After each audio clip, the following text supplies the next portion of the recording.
everybody. Welcome to this evening's very special program.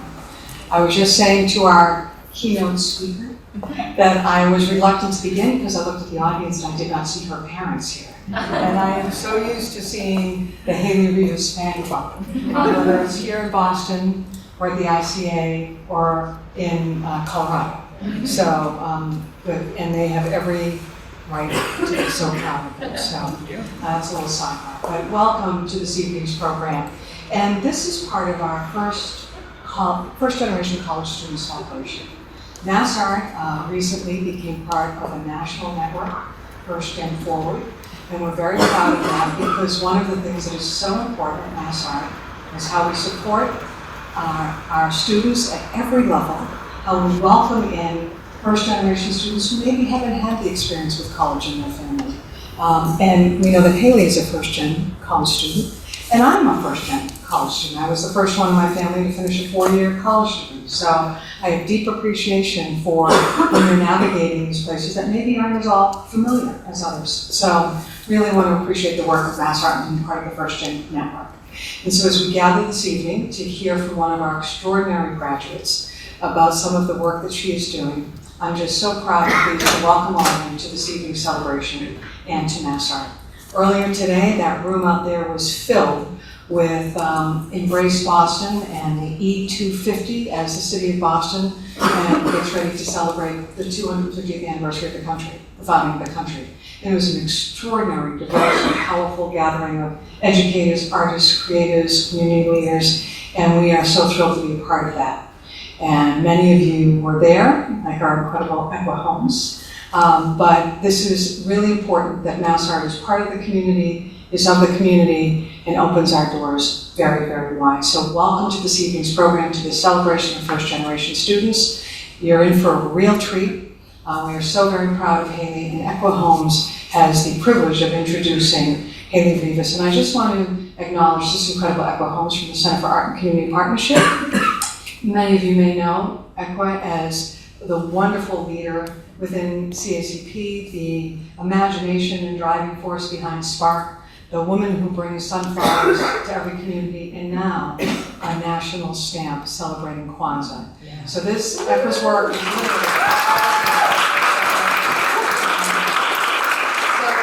all for being here, and for all of you who support and make possible these programs and support and work so closely with our first generation students. And to all of the students that are here this evening, thank you for making MassArt a better institution. And I'm pleased to welcome Equa Homes up to keep the program moving, to introduce officially Heily Rivas.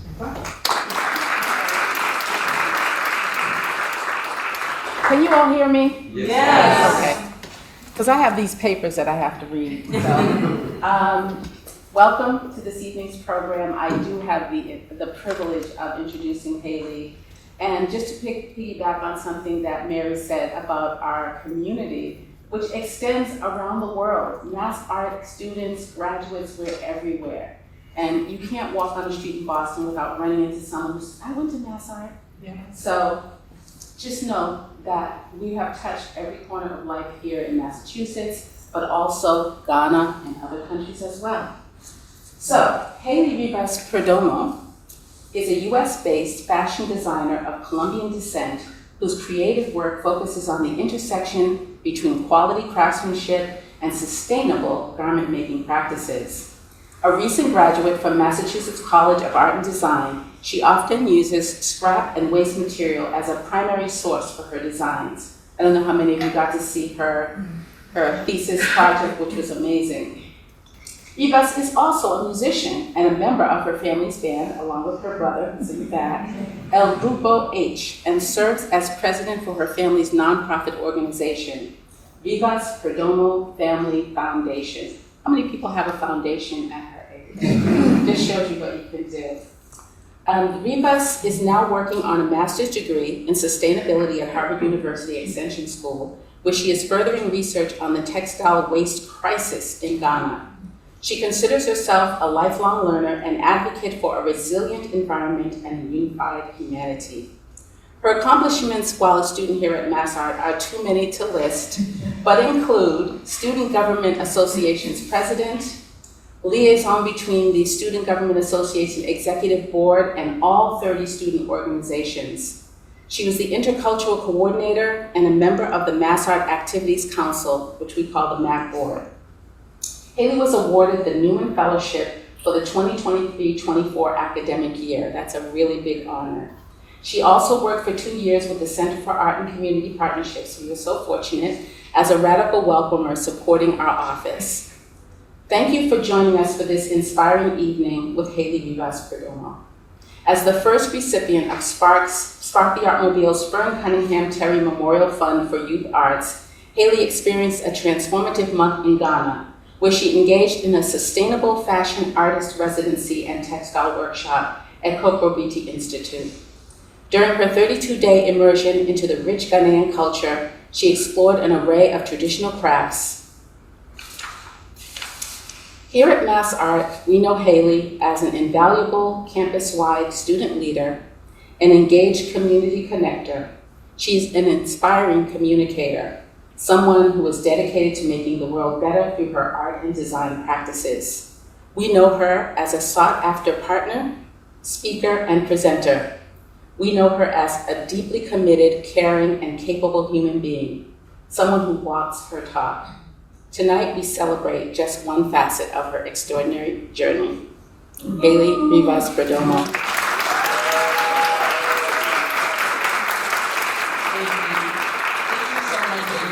I was not expecting that very beautiful speech to get started. I left a lot out.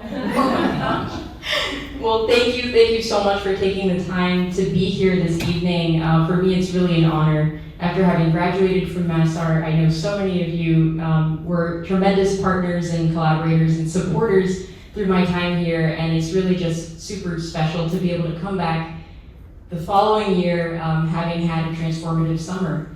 And so we'll get straight into it.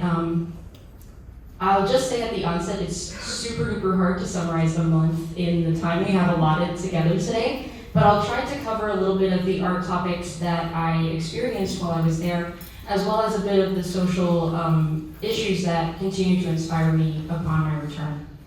At the end, we'll have some time for questions, so please hold on to your questions until the end, and we'll get to that and share that together.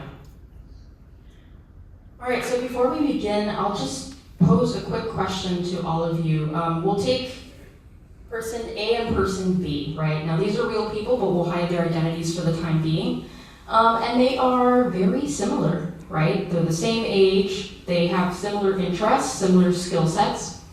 Okay, but here's where they differ, right? So person A has traveled around 4 different continents. It has a college degree and is pursuing graduate education. Person B, as far as we know, has not traveled outside their home country, has not finished high school, and is not sure if they'll be able to go back to school anytime soon. So what's the difference? Well, person A was born and raised in the US, person B was born and raised in Ghana.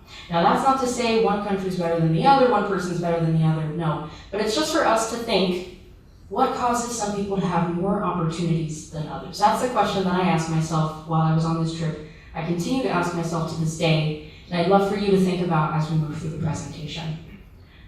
So, doing a really quick shift, we already heard about me, so I won't spend too much on this slide, but I do want to highlight that I'm super duper grateful to the MassArt community and to the Fern Cunningham-Terry Memorial Fund and her family and all the contributors that donated funds so that I could go on this journey. This would have remained a distant dream if it weren't for them and if it weren't for my family, who are my #1 supporters, and all the friends that I have back home in Miami who also pitched in some funding so that I could go on this journey. And I'll highlight my mother. You can see her here on this slide. She actually went on this journey with me, and I'm just so grateful to her because I don't know that I would have gotten through it without her. So it was also really beautiful. You'll get to see more pictures of her as we move through. All right, so to get started with some of the art, right? First off, I'll talk about natural dyes.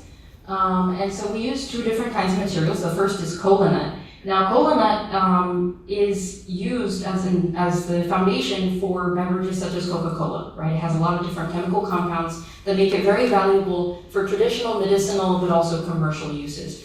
And kola nut is also really good for dyeing. It has a very, very beautiful rich brown color. It's native to West Africa, so you probably won't find the tree anywhere else. And so you can see here we ground the kola nut, and something that I would like to highlight is as it first comes out, it has kind of a more muted purplish color, if you will, but as it comes into contact with the oxygen, it starts to develop that brown color. The other material we used was turmeric, which you're probably more familiar with. It's a tuberous or root plant, and it's also very known for its medicinal properties. And so we just kind of use a store-bought powder, but if you use if you grind the root fresh, it has a brighter color. And so some of the techniques that we used is what people know as tie and dye or resist dyeing, also known as shibori, which is a Japanese technique. So we just use a wide variety of materials, and wherever you tie the fabric off, that part won't take the color of the dye. And so I also just want to highlight that our dye vat was in a bathtub. So just thinking about sustainability not only for the material that you're making, but also throughout the process. And so you can see here on the left is kind of the process we used for kola nut. They were both ended up being cold dyes, so we didn't boil the fabric in the hot water. And something beautiful that I noticed about the kola nut is that the ground material also provides color. So we didn't need to fully submerge our dyes in the water. We could also just cover them over the other side with the nuts themselves. And on the other side, we have the turmeric here. That first we mixed the powder into boiling water to make sure it mixes well. Then we added some room temperature water, submerged those in there, and we let it sit for 24 hours. And here are the results. So the kola nut is just, I'm absolutely in fascination with the end result of this color. And as you can see, I kind of scrunched the fabric, which ended up creating these lovely lines back and forth. And then here you can see I used some stones and shells, and I tied those into the fabric, and it created this kind of shape. So the vast majority of the pieces that you see here in the slides, I have physically with me outside in the table just outside the hall. So at the end, you can also just get to see these and touch them and experiment them. Here's a few more pictures of the natural dyes. You can see the turmeric right at the top and another kola nut dye on the bottom. Okay, batik. Batik is one that I absolutely adore. So batik is a similar method of resist dyeing, right? So the concept of resist dyeing, but this uses wax. And it's actually an ancient technique. It comes from all over the world. Different cultures have used it for thousands of years. But West Africa is particularly known for this in the modern day for their commercial batiks. And so essentially what you're going to do is boil wax, and then using wooden or foam stamps, foam is what I used, dip the stamp in the hot wax, and then you stamp it on your fabric. And so here on the left you can see one of the stamps that I carved myself. I just wanted to kind of celebrate the traditional arts that Ghana has. I really loved all the dance and the music. I mean, coming from my musical background, I was just fascinated to be in that space. And so I wanted to celebrate that in my fabric, kind of the joy of coming together around the arts. And so you can see where I'm stamping my fabric. And then what I did with this particular piece was a 2-layer batik. So first we dipped it in yellow. And for this we use commercial dyes as opposed to natural, just because at the Institute they've already tested with the commercial ones and they know they work. And so the yellow first came out really dark, but then it dried into this bright color. And later on I added blue on top, and the blue and the yellow mixed to create a kind of teal. And so this was just really lovely to experiment with. I also did single layer batiks in yellow, in blue, and also in purple, because that's my favorite color. And so once you're done with all of your batiks, you'll rinse them in boiling water to separate the fabric from the wax. Then you'll rinse them in cold water just to get the last little bits out. And then you can hang it to dry, and these are some of the end results. Okay, so while I was working with the batik, I decided to maximize my use of the dye vats that we were working with. And so I just did a really quick experiment with shibori. I did some triangle accordion folds, tied those up. I dipped one end in purple, the other end in the blue, and that's what came out here on the bottom right. Okay, so we also did a little bit of things outside of fashion. So at the Institute, they have a really nice stash of glass bottles that they collect and recycle, that they divert from the waste stream, right? And so these can be crushed or they can be cut. They have a repurposed tile cutter, which is the picture on the top right, and then they fire those in the kiln. And so essentially what you do is you assemble your pieces on a clay slate. I have some of them outside in the back that you can just see close up. And essentially what happens when the glass heats, it starts to meld and slump is what they call it. And so you can see some of what I did on the top left. And I also tried to make glass buttons. Unfortunately, I was unsuccessful, but I included these so you can see that that's another application for this material. Also, we used cow horns. Cow horns are a traditional material. Of course, we all know where they come from, right, from the cow, so it's natural. And this is used for jewelry and accessories as well. And so I'll just skip right to this next slide where you can see the process. So we started by just slicing the horn in half. And then you can see me on the top left molding it with a heat gun. So as the horn is exposed to the heat, it starts to lose its curvature, right? You can meld it. And then we just clamp it and left it there for about half an hour, and that will store that straight shape. And so then from there you can just start cutting it, shaping it, grinding it, polishing. And here on the bottom right you can see some of the end results. It's really nice, and if you get a thin enough layer of it, it's almost even translucent. So it's just really interesting to think about all the ways that materials can be used. All right, weaving. Weaving is one of my absolute favorite fiber arts. I started learning it here at MassArt in January, and I simply cannot get enough of it. So we'll start with basket weaving. Basket weaving is a pretty universal craft, right? You can see it in cultures from all around the world, used throughout history. And so in Ghana, they used a material called elephant grass. It's a native grass. And they dry it, and then they take all the stalks and they kind of rip them open, and then they roll them back up. And so that just creates a really sturdy material that you can store for a long time, and then whenever you're going to make a basket, you just soak it, and it's easy and malleable to use. And so it has a lot of applications, of course with baskets, but also with things like wall hangings, coasters, all sorts of different materials. So you can see my mother and I, we really had a wonderful time working with this. My mom kept making baskets. No one could stop her. And we made quite a few pieces for ourselves, but also to share with other people. So you can also see a handbag, small handbag, which is here in the middle kind of bottom section of the slide that was made by my mother. All right, so moving on to a different type of weaving. I've dubbed this experimental weaving, but it's really just using waste materials and recycling them into a weaving item. So these are some pieces that I made, and what we took was, they could be bed sheets, they could be offcuts from when you cut out a garment, or also used clothing, and we cut them into strips, folded them over, and stitched them back so they wouldn't, come undone. And then essentially that can just become the basics of your weaving.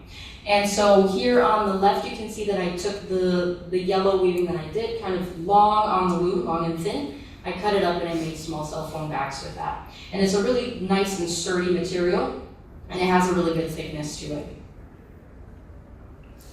All right, we also did some other practices kind of with that same material, those strips.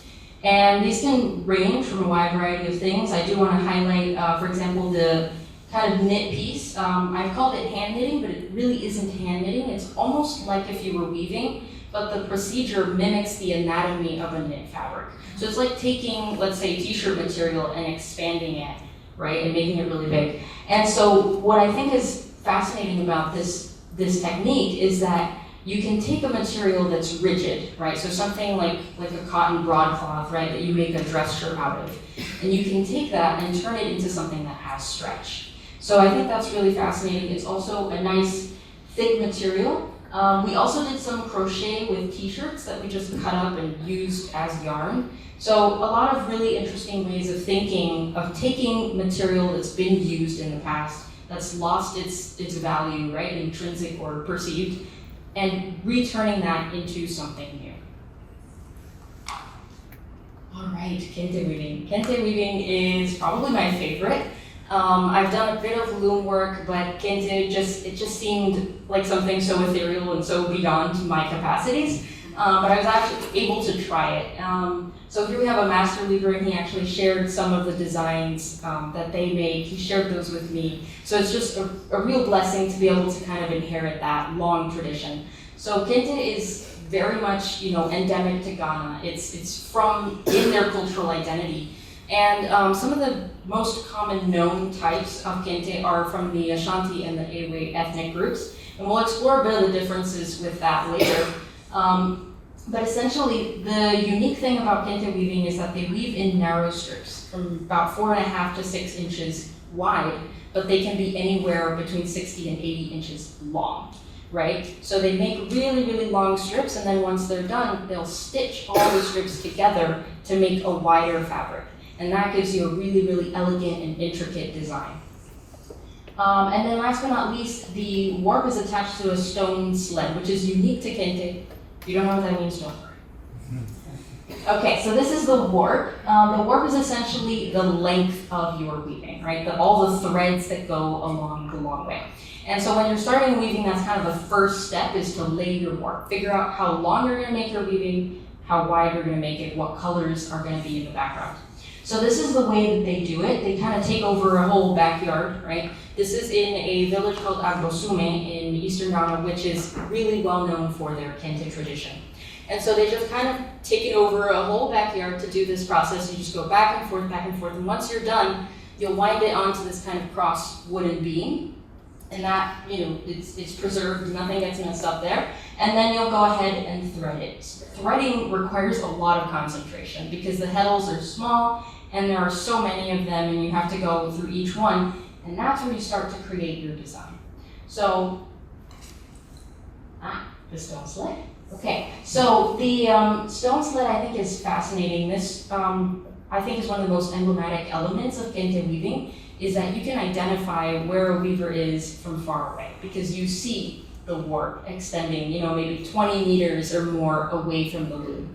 And so it's just really fascinating to walk into a workshop and just see all the warps just extending out into the distance.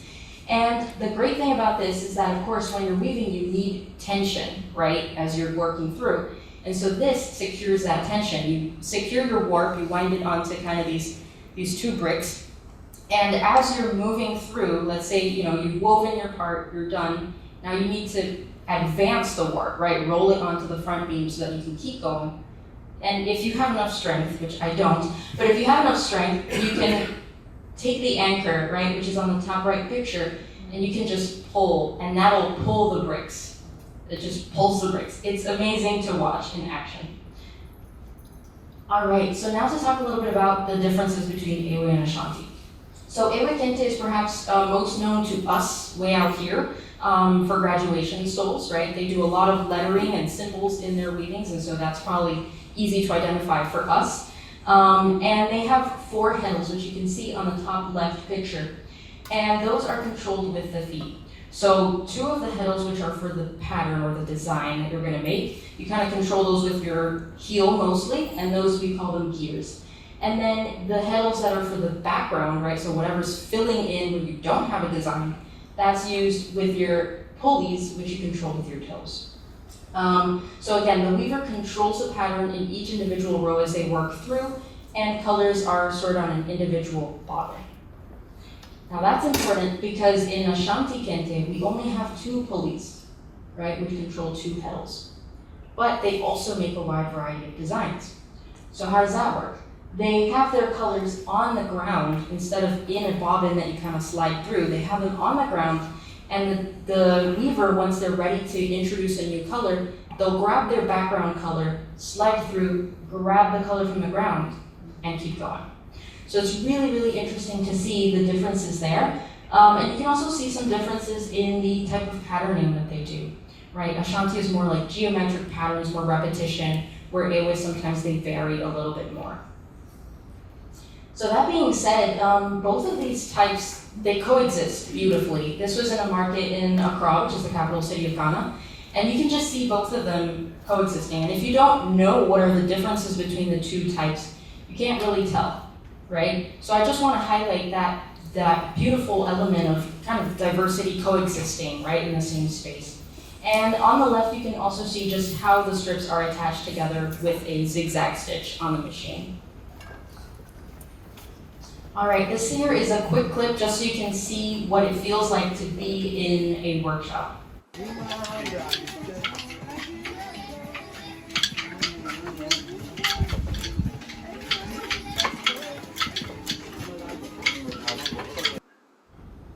So with this, I'll also point out that Kente is very much a male-dominated tradition, right? It's inherited through generations of males mostly. So it was also kind of interesting for me to kind of step into that space and learn this art as well. All right, these are some of my weavings. Here on the right, I'll point out that these are designs from the Fatia Kente style. And it was just really interesting to learn this, especially the one with the zigzags, right, and the 3 colors of the Ghanaian flag. As I was watching the weaver work on this, I was just standing there, you know, in complete awe, and I said, I can never do this. And he said, well, you're gonna do it now.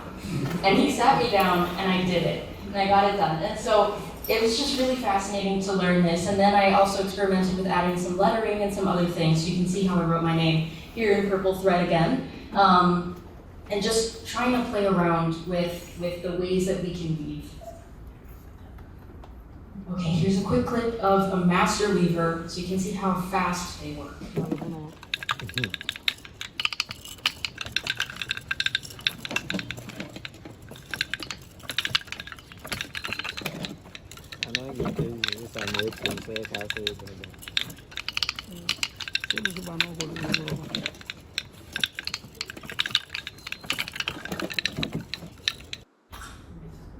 Okay, and now you can see how fast I work.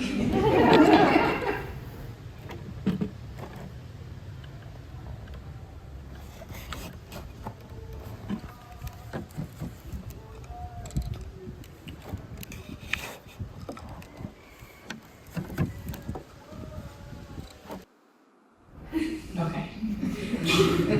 So I'll just say, he's been weaving for 13 years. I have been weaving for less than a year, right? So we'll give myself a little, we'll be graceful with myself. Okay. So we've kind of gone through several different processes, right? And now we arrive at the secondhand clothing trade. So this for me, I think was, I won't say the most inspirational, but one of the most, I guess, intriguing, interesting aspects of the trip was really diving into this concept, which has inspired me to now, in my graduate education, continue researching the secondhand clothing trade, especially how it plays out in Ghana, right? So I'll start by talking about the Kantamanto market. Now, this is one of the world's largest secondhand clothing market.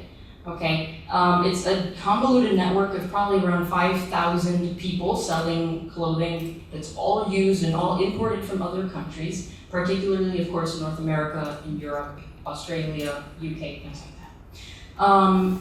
And so, let's see, it's estimated that about 15 million garments enter this market weekly. And that, you know, is a large amount. And it's also estimated that about 30% of secondhand clothing that's collected worldwide ends up in sub-Saharan Africa, right? And I'll also note that it's estimated that about 80% of the African population, the entire African continent, wears secondhand clothing. So this is a big thing to think about and remember as we navigate our own clothing, right? Of course, this clothing comes in a variety of qualities and conditions, right? You have people who donate clothes after maybe using it once or twice. You also have the vintage item from the 60s that maybe has a tear or a stain or something like that. And some people say that about 40% of the clothing that comes into Kantamanto becomes waste. Other people say it's only 5%, so we'll say it's anywhere within that range, right? And this waste, unfortunately, becomes pollution. So why does this happen, right? It's a broken system, in my opinion. And so for that, I'll use a quick analogy of a piano. This is a piano I saw in Accra, and I was obviously fascinated by it. I wanted to play it. Half of the keys don't work, and the laminate is coming off, it's not being taken care of, it's sad, right? Okay, so in the secondhand clothing trade, particularly when we're talking about the Kantamanto market again, the clothing is imported in large bales, right? So just like imagine a large rectangular prism packed with clothing. And this can cost around $100 depending on the type of item you're buying. And in Ghana C's from August numbers from when I was there is about 1,500, which is, if you're earning the minimum wage, it's about 2 months of your salary, right? So this is a high risk for importers and retailers, right? It's a high risk because of the money, but also because they don't know what they're buying. Because you don't know what's in the bale until you've bought it and you've opened it. And so the clothing inside can be fantastic, it can be great, it can be luxurious, you know, Gucci, Fendi, whatever. It can also be old, unappealing to a Ghanaian wearer, it can be stained, it can be dirty, right?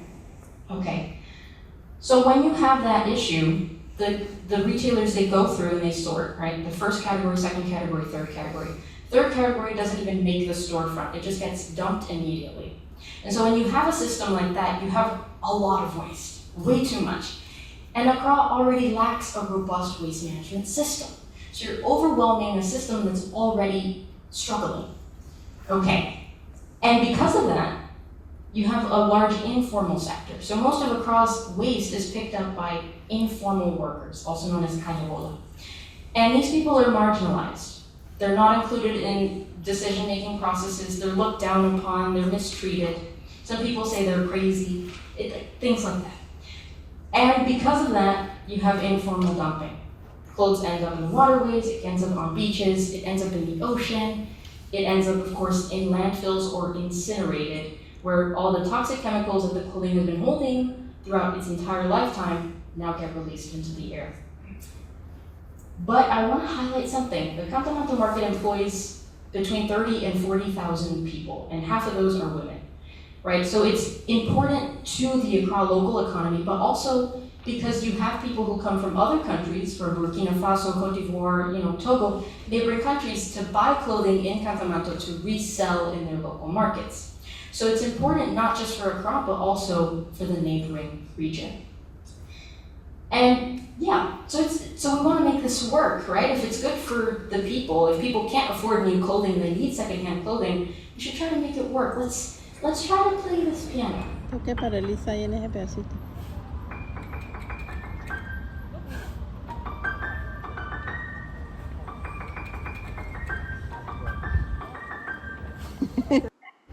Okay, so I played something, right? Something. All right, so the clothing you can see here, I don't have a whole lot of footage because it was honestly overwhelming to be in the market. I was a little bit scared. But you can see how the clothing arrives in these truckloads, and those are the bales. And there can be several hundred, 200, 300 garments in each bale. And so, of course, depending on the type of garment you're buying, you'll see where that's stored and where you can go to purchase it. And this is all within the network of the market. This is a quick clip so you can see what's happening. I will also highlight that in the market, there's also a large sector of employment, which are the kayaye. Now, kayaye are mostly women, migrants who come from northern Ghana. A large portion of them are Muslim, and they come looking for opportunities for employment, right? So they come from the north, they come to the south, and they work carrying merchandise, moving it around the market on their heads. Okay, now the way this concept was introduced to me was, oh, well, African women, they have really good balance. And they do, but this is also a very risky job because you suffer chiropractic risks, injuries. A lot of them also their pelvic floor, and that comes with a whole host of other health concerns. They don't earn enough to live in a good neighborhood, so that's another issue. Some of them even live in the markets and they sleep there. Some of them work carrying their baby on their back, right? And if the merchandise falls, that's a risk. I saw one, we were in the market, and it's, navigating this place is very complicated because you have cars on one side, you have people on the other, and you're just kind of going a little bit crazy. And so we were walking down one of those roads, and out came a kayayu with a whole mattress on her head. carrying a whole mattress. I was just taken aback, and I had to duck so that she could pass by. And the issue is, they're not respected either. So it's a risky job, and they have no respect. So anyway, I just want to point that out because you'll see a couple of them here in this clip.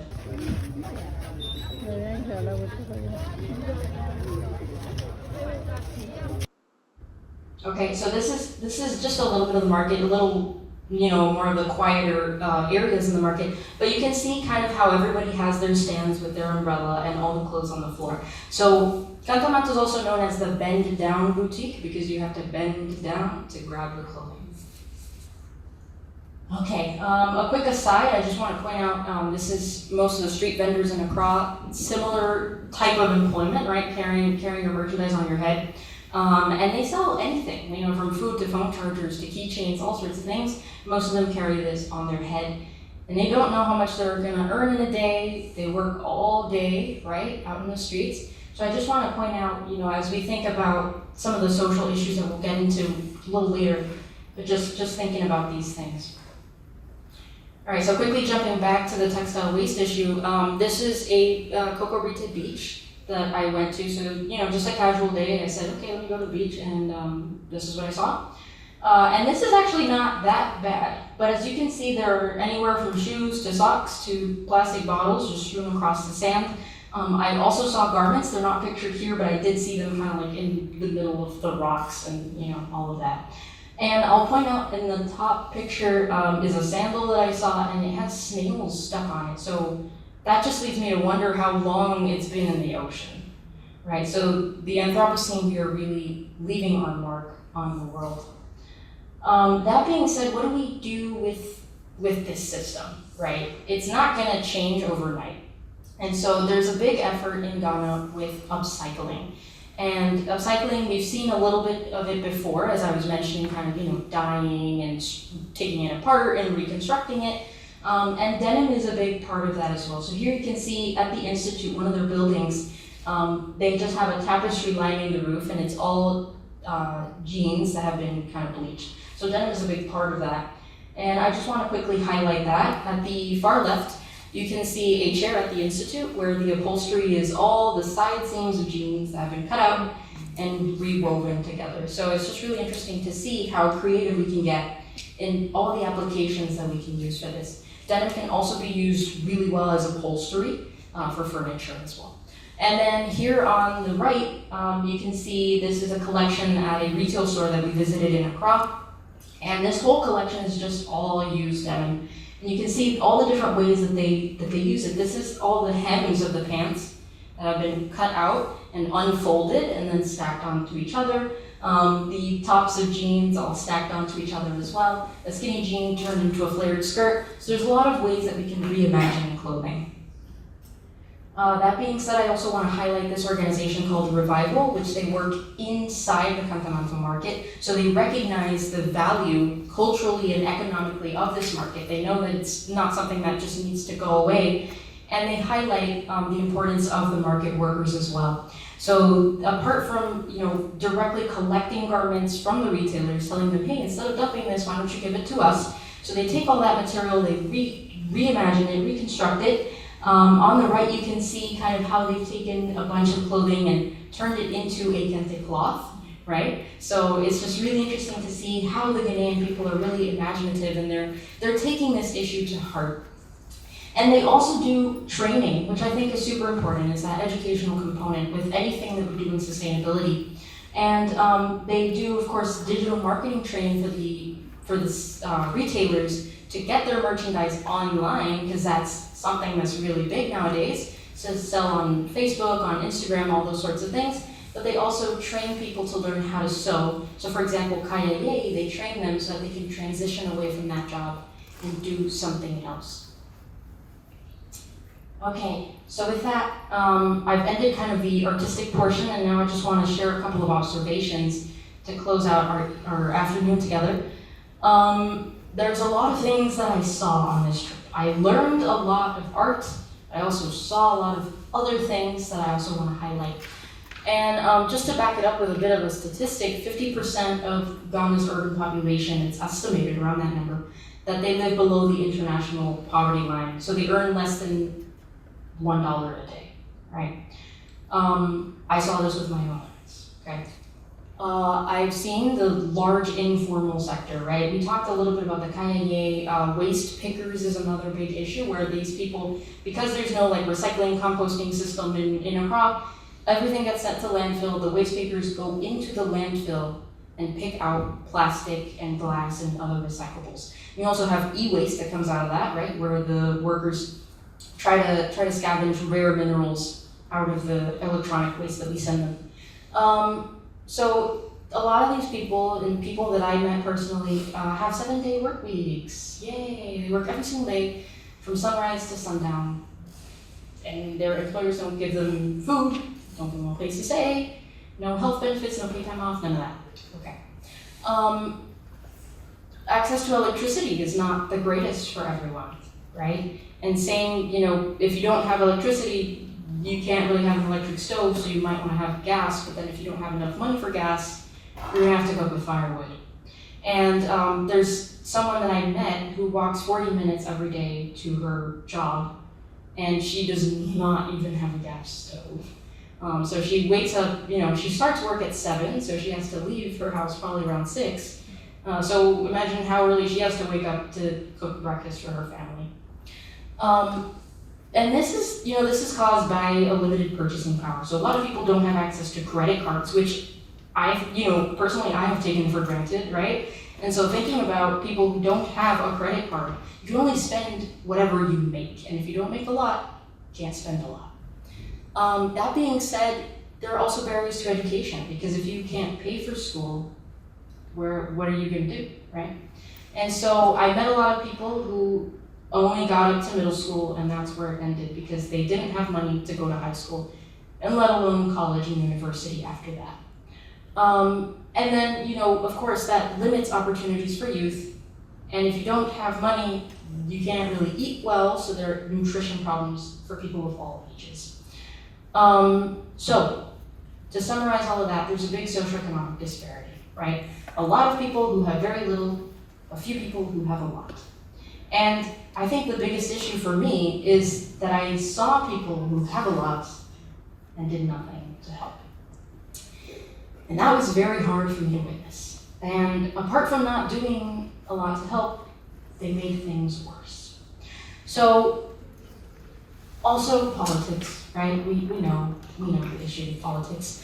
And for example, I just want to highlight here, the top right picture is right outside the Institute. That's the condition of the road. We were in a small town that's about an hour and a half west of Accra. And what I've been told is that when there's an election coming up, the roads get fixed. And then when the officials get reelected, they never fix them again. So that's another aspect to think about, is just what system, you know, they're living in. And then here on the bottom, you can also see, this is just a, like right outside neighborhood. I don't even know if we can call that water. I don't know what's running down that street. Okay, so that being said, these issues get perpetuated, right, when nobody does anything about them. So I just want to throw out the definition for environmental justice. This is provided by the EPA, and it's really just about including everyone, right? Including everyone, the just treatment and meaningful involvement of everyone, so that people are fully protected from adverse effects, and also so that they have equitable access to a healthy, sustainable, and resilient environment. So this applies, of course, to us and our communities, but I also think that it applies to our world, because we live in a very globalized and interconnected world. And while maybe we can't see the ways that our actions here impact someone in Ghana, they might, right? And so we have to think about that. And so I just, want to bring this home with the concept that, let's say you have a garment, right? I think anything is better than throwing that, directly in the waste stream. If you do that, I will cry. If you want to donate that, that's great. You can take it to Goodwill, you can take it to all these places. And from there, you don't really know if they're going to sell it, if they're going to dump it, if they're going to, send it somewhere else. But at least you can make sure that it's in good quality, right? that it would be something that if you didn't have money to buy new from the rack, that you would want to wear. So at least we can take charge of small things, right, that are within our reach. Okay, so just to bring this back, right, very quickly, you may or may not know, but person A is me, and person B is a young man I met in Ghana. And as, over the course of the month, I found so much of myself reflected in him. He's bright, he's talented, he's even more fearless than me, right? I'm a little more afraid. And he has so many dreams, there's so many things he wants to do. He can't go back to school. He works 7 days a week, okay? And I was thinking, is there any reason why I deserve what I have any more than he does, right? So that really got me thinking, and I couldn't find an answer. I couldn't find a justification for why this happens. But I just want to say that we really need to be grateful for what we have, right? And of course, our lives aren't perfect, because they never will be.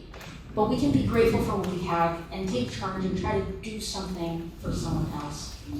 So that being said, I'm just going to talk about, I've dubbed this concept global citizenship just because that's something my mother always talks about, but it's this idea that we are not just, an individual in a singular place, right, navigating the world, from my lens. No, we're part of an interconnected community.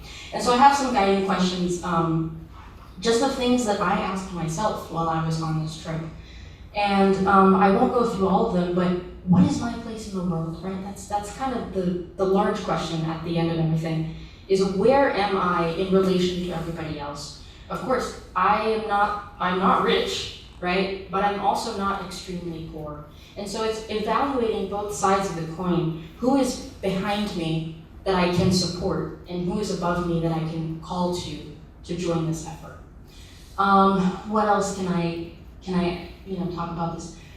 Some of these I've kind of touched already. Having a critical eye, I think, is really crucial. It really helped me as I was on this trip. I had to question a lot of the things that I was seeing, question a lot of the systems that I was contributing to unconsciously, and just really think about that and see how I could do something about it. Having respect and empathy, these days it's more important than ever before, right? And so it's just important. Sometimes we don't have enough to, even uplift ourselves, but even if it's just a smile, you never know how much that can mean to someone else. Let's see, do I treat others how I'd like to be treated? Do I give with generosity? Do I take action when I witness injustice? Am I afraid to do it? That for me is huge, because oftentimes I'm afraid. And I may not seem that way, but I am. But it's throwing ourselves into the challenge, into the places where we are uncomfortable. We need to do that.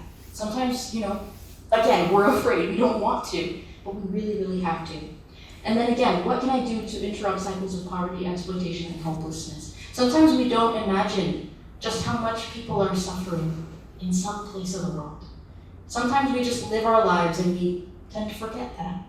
But it's happening, and if we can do something about it, everyone will be better. So that's what my mom and I tried to do. We tried. I won't say we achieved anything, but we tried. My brother, who's in the back, my brother gave some video lessons to a young man who's super duper talented at music and he wants to become a musician. So my brother, we threw him on a video call and he gave him some lessons. I shared weaving with some of the people who work at the Institute. This is us with the lady that I mentioned before who walks 40 minutes to her workplace. We gave her a little money and she got herself a gas stove. And so that was just really meaningful for my mom and myself, is that we did something. Here's me sharing just some dance lessons, and I upcycled this t-shirt, I adapted it for my friend. I taught bass lessons on a guitar, and we made a meal for everybody at the end of the trip. We just kind of celebrated the time that we had together, and we danced and we played music. My mom and I got drum lessons. So when you give with generosity, when you give without expecting anything in return, you also receive with generosity, and that's the most meaningful thing for me on this trip, and it gets me sentimental, but they were so happy. They were so happy with us. And they, they made us gifts, and they offered to cook us meals next time we go to Ghana, which I don't know when that's going to be, but we have the offer there. And I don't know, it was so lovely. It was so lovely. And we received so much. And I think that's what I remember when I think about this trip. Of course I did amazing art things, but I think about this first and foremost. And so with that, before I start crying, that's the end of my speaking portion. I hope I didn't take too much time, more than we had allotted, but I'm just glad to be able to share some of what I learned. Of course, when we think about sustainability, we can't just think about the physical things that we're making, we have to think about the impact of everything that we're doing. And so this trip really reminded me of the importance of doing something when you see that something is wrong, of just being an integral person, right? I can't just go out there and make a pretty painting and say, hey, this is my painting, and then I hate everybody. That's unfortunately, that's not the way we can live. And so when we think about sustainability, always think about that impact. Think about the people behind it. So anyway, here are some nice flowers. Thank you so much for your time. Feel free to join me on social media if you haven't already. I'll be sure to follow you back. Also on my website, I started a blog. So I have an introductory post up there, and I'll be sharing more details about this trip on there. I love writing, I love pictures, video, all that stuff. So if you'd like to join the scrapbook, I invite you to subscribe. Thank you so much. I'll take your questions, and then we also have a reception just to celebrate everybody.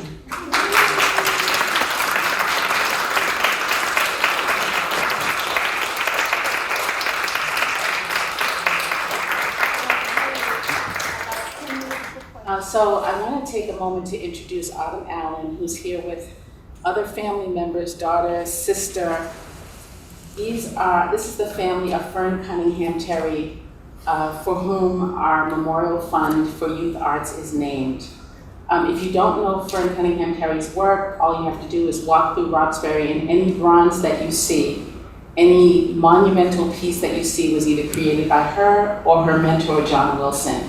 So she decided early on to change the landscape of Boston by celebrating Black families and Black children, because she knew that there was nothing there that was celebrating them. So I want to invite Autumn up to tell a little bit about how the fund got started, what the intent is, and how we plan to go forward with projects like Heily's and other things that we can do to support youth arts. Thank you so much.